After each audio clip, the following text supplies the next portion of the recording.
Had a project that you've been working on where you just can't find the energy to get it done.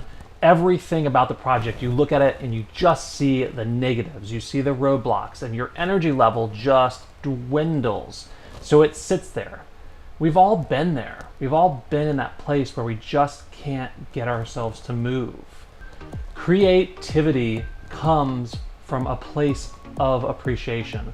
Appreciation is the canvas creativity is created on. That's a lot of creating, really.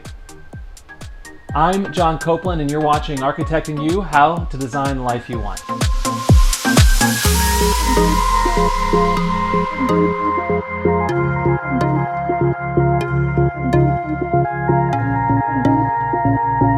So what about gratitude will help you get that project done?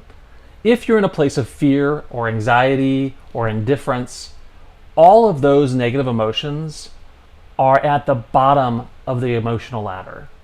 At the top of the emotional ladder is things like gratitude and appreciation and love. What's impossible for humans is to be in both places at the same time. You can't be at the bottom rung, stuck in anxiety, roiled by fear, and also be in a place of gratitude and openness and happiness. Our human bodies, our human emotion does not work that way. But here is the really good news. The good news is you can use gratitude to climb yourself up that ladder. And as you climb yourself up that ladder in a place of gratitude, you suddenly realize that you're open, that you're free. You have the ability to be more innovative. You have the ability to be creative. Getting to the top of the ladder and using gratitude as a tool is one of the best ways to architect your life. So what happens when we start using gratitude as a tool? The Dalai Lama says, pain is inevitable. Suffering is optional. I think of that quote so often when I am in a place of negativity, when I can't seem to get myself out of it. Am I choosing to suffer, or can I choose something else? By implementing gratitude as a tool, you're choosing something else. You're choosing to go to a place of innovation and creativity. And from there, you're choosing to put gratitude to work as a tool to move you to a better place where you will be more successful at anything you put your mind to. I want you to take a minute and think right now, can you remember a project in your life where you are working on it and you were so excited and inspired about the completion of that project, about the outcome of that project? Think about the time you were actually working on it. Think about how open you were. Think about how creative you were. Think about how much energy you had for that project. It's almost like it came from nowhere, the amount of energy you had, because that energy came from a place of gratitude, and that helped you to be open and creative and innovative for that project. Imagine if you could put that level of energy towards every project that you had in your life. Deepak Chopra, who most of you don't need an introduction to, says that gratitude opens the door to the power, the wisdom, and the creativity of the universe. I couldn't agree with that statement more. But here's the thing.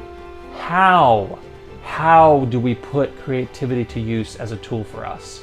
Episode 7, and I'm still here, folks. Listen, I really appreciate everyone who's been watching and giving me positive feedback. I know a lot of you are friends and family, and I just want to say thank you, thank you, thank you, thank you. Please hit like and subscribe, and share it with anyone that you feel like might enjoy this. The easiest way that I know to practice gratitude is to keep a simple gratitude journal. And I don't mean the kind of journal where you list out how you're feeling and document what's happening right now. I mean a simple list of things that you're grateful for. And I know that might sound a little too simplistic, but the proof is in the pudding. So what should be in this gratitude journal? Well, here's the beautiful thing about this exercise.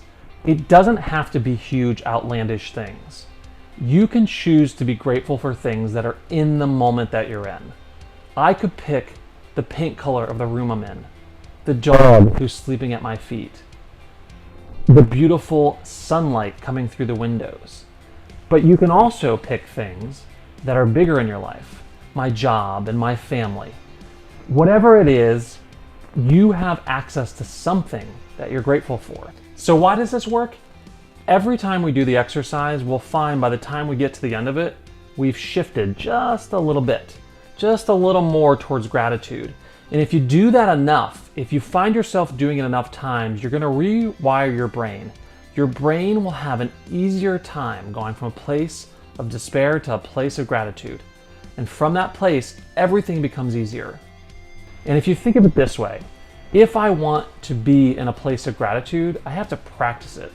If I wanted to run a marathon, I wouldn't just run a mile last week and a mile next week and a mile next month.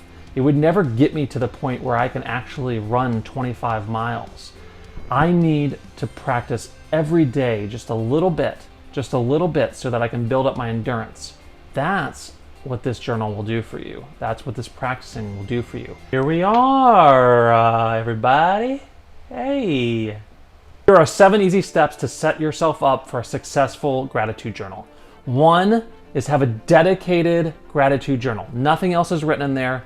Have a pen and place it somewhere where you're going to use it very accessibly. 2 is make sure that you do this in the morning. I know not everyone's a morning person, but here's what happens. Once we get our day going and we have everything coming at us, it's much more difficult to get to place of gratitude. What we want to do is the opposite. Before we even look at any digital device, we want to get into gratitude. That will set your day up right. 3 is to write 10 gratitudes. I want you to write 10 gratitudes. So these are very simple. I am grateful for X. I am grateful for X.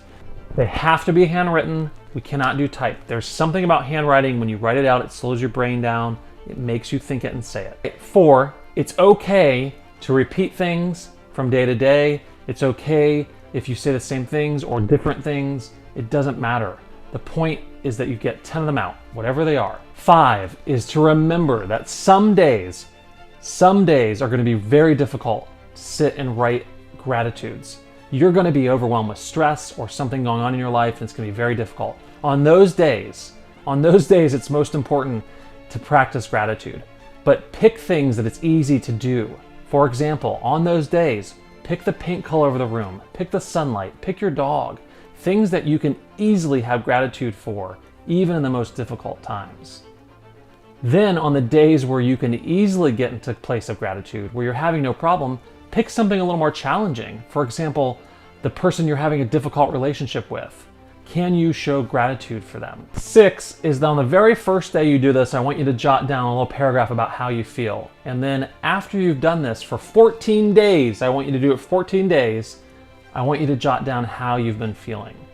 If you feel better after doing this for 14 days, and anybody can do anything for 14 days, then I want you to recommit for another 14 days. 7 is that it's okay if you miss a day. Don't beat yourself up. Just get right back to it the next day. I bet while watching this video, some of you have been thinking of things that you're grateful for. And because you have, you've felt the tiniest little shift in your energy. Imagine what you can do if you did this for 14 days, 10 things a day that you're grateful for. That probably would take you 5 or 10 minutes of your day in the shift that would occur in your energy level. Last but not least is that everything that we do is up to us. Whether we do this practice, whether we get ourselves in a place of gratitude, whether we sit in despair, it's all up to us. But if we put this in practice, we can make our lives better. So get out there and make it happen.